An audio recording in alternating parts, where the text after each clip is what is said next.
Everyone, नाम doctor Mohammad Zahid Khan. आज का हमारा टॉपिक है हाइपोथायराइडिज़म। बहुत ही इंपॉर्टेंट टॉपिक है, बहुत कॉमन है, ख़ास करके फ़ीमेल्स में। तो इसके बारे में आपको मैं डिटेल में बताऊंगा कि किस वजह से हाइपोथायराइडिज़म बहुत ज़्यादा कॉमन है और इसके क्या क्या सिम्टम्स हो सकते हैं और इसके में क्या क्या अलामात ज़ाहिर होंगी और इसका ट्रीटमेंट क्या होगा। चलिए शुरू करते हैं। पहले हम ये समझ लेते हैं कि हाइपोथायराइडिज़म किस कंडीशन को कहते हैं। थायराइड ग्लैंड एक हार्मोन रिलीज़ करती है जिसको थायराइड हार्मोन कहते हैं। ये बॉडी के लिए ज़रूरी होता है, बॉडी के मेटाबॉलिज़्म के लिए, बॉडी में एनर्जी प्रोडक्शन के लिए और बीएमआर के लिए, बेसल मेटाबॉलिक रेट के लिए।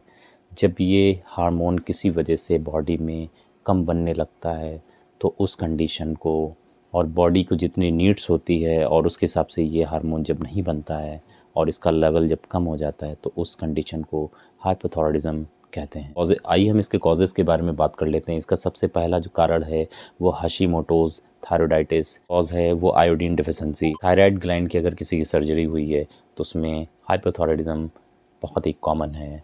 कुछ ऐसी मेडिसिन्स हैं जिनका यूज़ करने से हाइपोथायराइडिज़म होने के चांसेस बहुत ज़्यादा बढ़ जाते हैं, जिसमें आपकी लिथियम है।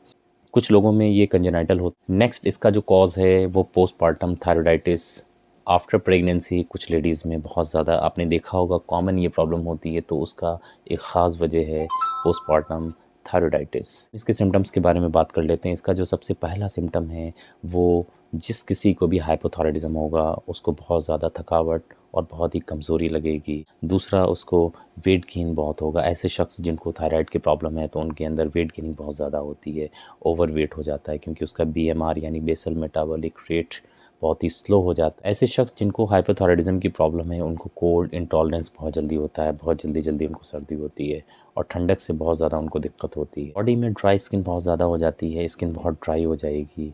स्किन के ऊपर इसका बहुत इफेक्ट होता है, गाल पे यानी बालों के ऊपर, तो बाल बहुत ज़्यादा वीक हो जाते हैं। शख्स जिनको हेयर फॉल की बहुत ज़्यादा प्रॉब्लम हो रही है, हो सकता है उनको हाइपोथायराइडिज़म की प्रॉब्लम हो जिसकी वजह से उनके बाल बहुत ज़्यादा गिर रहे हैं। हाइपोथायराइडिज़म में वॉइस भी काफ़ी चेंज हो जाती है। ऐसी लेडीज़ जिनको हाइपोथायराइडिज़म की प्रॉब्लम है यानी थायराइड हार्मोन्स उनका डिस्टर्ब है तो उनके पीरियड्स के ऊपर बहुत ज़्यादा इफेक्ट पड़ता है और उनके पीरियड्स बहुत ज़्यादा इरेगुलर हो जाते हैं, बहुत ही स्लो हो जाते हैं, बहुत ही कम, और उनके अंदर फीमेल इनफर्टिलिटी का एक कारण बनता है, एक कॉज बनता है।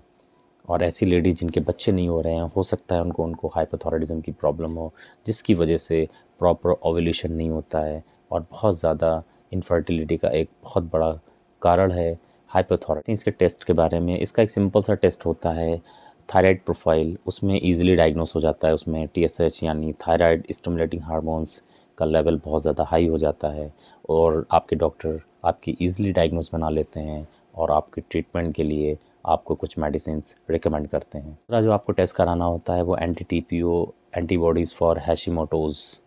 ये जो मोस्ट कॉमन अपने यहाँ ज़्यादा पाया जाता है इंडिया के अंदर, जो बहुत ज़्यादा कॉमन है, तो उसके लिए ये टेस्ट कराते हैं, एंटीबॉडीज़ टेस्ट कराते हैं। लेते हैं इसके इलाज के बारे में, तो इसमें एक मेडिसिन का इस्तेमाल करते हैं लीवोथायरॉक्सिन।